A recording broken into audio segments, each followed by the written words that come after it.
Welcome back. Wednesday விலாக்குள்ளே போகலாங்களா? இது ஒரு விலாக்னு சொல்ல முடியாது, ஒரு மினி விலாக் மாதிரி குட்டி குட்டி கிளிப்பிங்ஸ் தான் எடுத்திருந்தேன் அன்றைக்கி. காலையில் சாமி கும்பிட்டு முடித்த உடனே சிஸ்டமில் உட்காந்துட்டு நானும் என் டீம் மெம்பரும் ஒரு இஷ்யூக்காக கனெக்ட் பண்ணி ஒர்க் பண்ண ஆரம்பிச்சிட்டோம். காலையில் ஒரு 8 மணிங்கும் போது சிஸ்டம்லேருந்து வெளியில் வந்துட்டு அதுக்கப்புறம் கொஞ்சம் வீட்டில் இருந்த வேலையெல்லாம் பார்க்க ஆரம்பிச்சிட்டேன். மண்டே அண்ட் டியூஸ்டே 2 நாளுமே பார்த்திங்கன்னா லேட் நைட்டில் லாக் அவுட் பண்ணி கொஞ்சம் வந்துட்டு மைண்டுக்கு ஸ்ட்ரெஸ்ஸாக தான் இருந்துச்சு ஒர்க் ப்ரெஷரில்.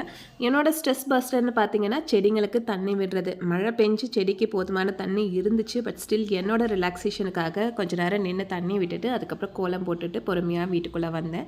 வீட்டுக்குள்ளே வந்ததுக்கப்புறம் அன்றைக்கி பிரேக்ஃபாஸ்ட் வந்துட்டு பெருசாக எதுவும் செய்யலை. தோசை மாவு இருந்துச்சு, மிளகா பொடி வச்சு அதில் வந்துட்டு பூண்டு தட்டி போட்டு எண்ணெய் ஊற்றி சாப்பிடுவாங்கல்ல உப்பு போட்டு, அந்த மாதிரி செஞ்சு தான் அன்றைக்கி சாப்பிட்டோம்.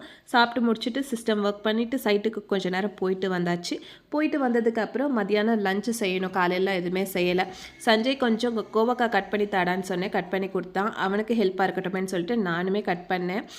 அதுக்கு நடுவில் பார்த்திங்கன்னா பொடலங்காவை கட் பண்ணி கூட்டு மாதிரி குக்கரில் ஏற்றிட்டேன். ஒரு கொதி வந்ததுக்கப்புறம் குக்கரை மூடிக்கலான்னு சொல்லிட்டு கொதிக்க வச்சுருந்தேன். எங்களோட அன்னைக்கு லஞ்ச் பார்த்திங்கன்னா பொடலங்காய் கூட்டு வச்சு சாதம் வச்சு கோவக்காய் பொரியல் வச்சு சாப்பிட்டாச்சு. வீடியோ பிடிச்சிருந்துச்சுன்னா லைக் பண்ணி சப்ஸ்கிரைப் பண்ணுங்கள். இன்னொரு இன்ட்ரெஸ்டிங் வீடியோவில் பார்க்கலாம். டாட்டா, பாய் பாய்.